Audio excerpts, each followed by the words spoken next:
also extremely rich and productive living systems, providing us with oxygen, food, medicines, There and is other the elements restaurant. So essential if you're eating in the restaurant, you can look down on this ride.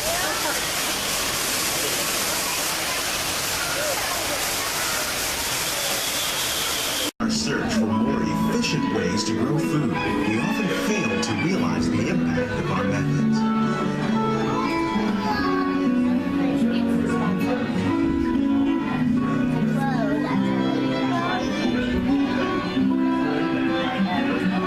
Today, we're learning to live with the land, discovering better ways to grow food that will assure both human and environmental well-being.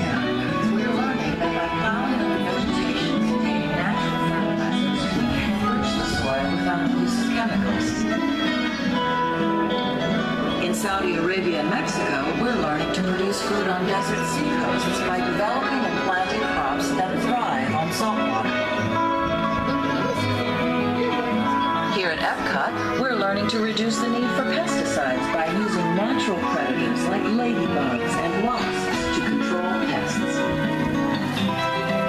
In Japan, we're learning by How will we meet tomorrow's growing needs for food production, yet still respect the needs of the land? Some of the answers are being discovered just ahead. To help us maintain these carefully controlled ecosystems, and for your safety, please remain seated in your boat at all times.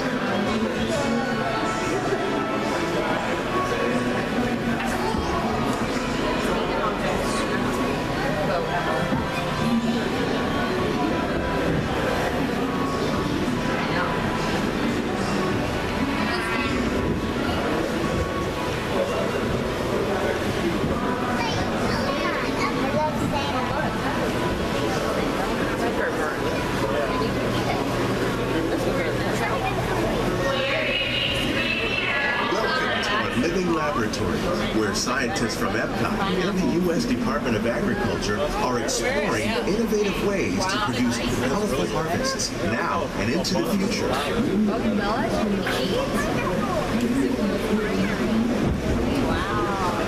The tropics are home to the greatest diversity of plants on the planet.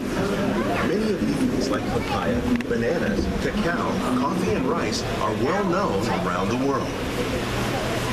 These are just a few of the edible plants that have been an important source of nutrition for people living in the tropics. Many are rich in vitamins and minerals, while others are well adapted to growing in less than ideal conditions. Some, like the water lily, thrive in wet, swampy areas and waterways. All parts of this plant, even the flower petals, are edible.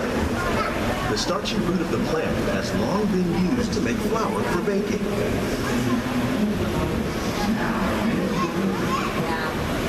One day, many of these lesser-known tropical plants may be as important as the bananas growing on both sides of the boat. More than 28 million tons of bananas are eaten annually, making it the most popular fruit in the world.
Innovations like this one can play an important role in our efforts to produce bountiful harvests and still protect natural resources.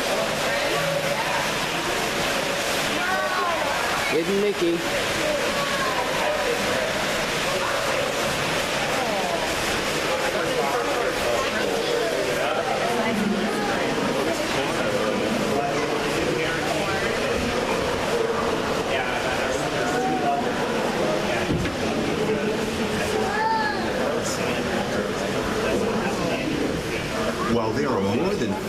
50,000 edible plant species in the world, most of us are only familiar with the handful that make up our everyday diet.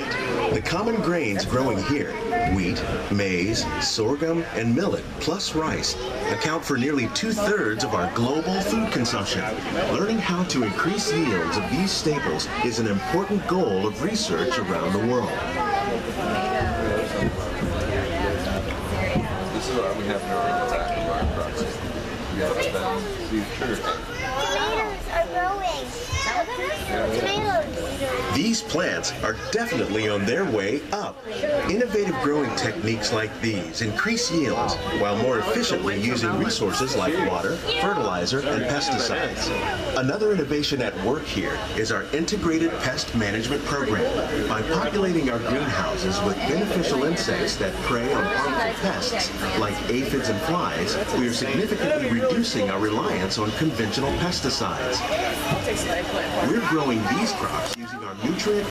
In fact, we serve more than 15 tons of produce from our greenhouses in restaurants here at the Land every year. A land rat.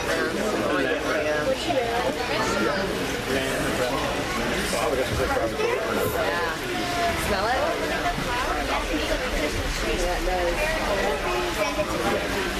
More fishy, Mom. Production. The aquaponics system on your left combines hydroponics with aquaculture. The fish provide a natural source of fertilizer for the plants, and the plants help keep the water clean for the fish. It's another great way to produce more while using less. In our lab, Epcot scientists are working with the U.S. Department of Agriculture on a number of innovative projects.